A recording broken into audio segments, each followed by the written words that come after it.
Ang bastos mo! Bastos mo! Bastos mo!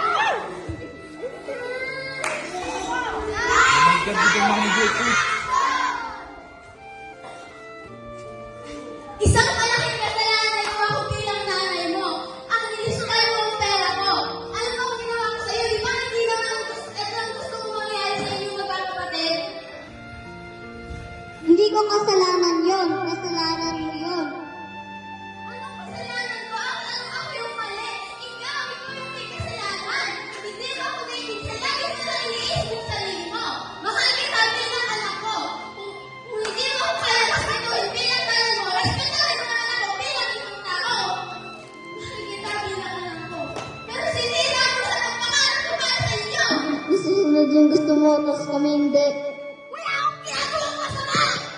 Meron! Meron! Alam mo lang wala!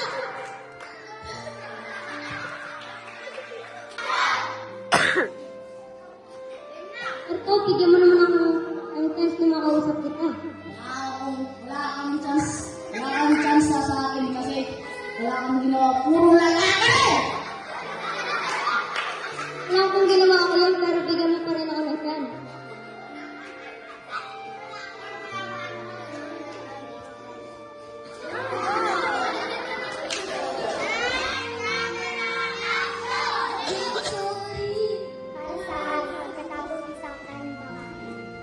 Dahil yung magkakasal, Alam mo, ayaw ko sa lahat ng nangyayari.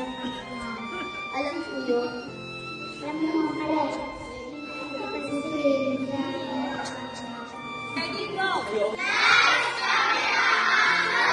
Pangit daw.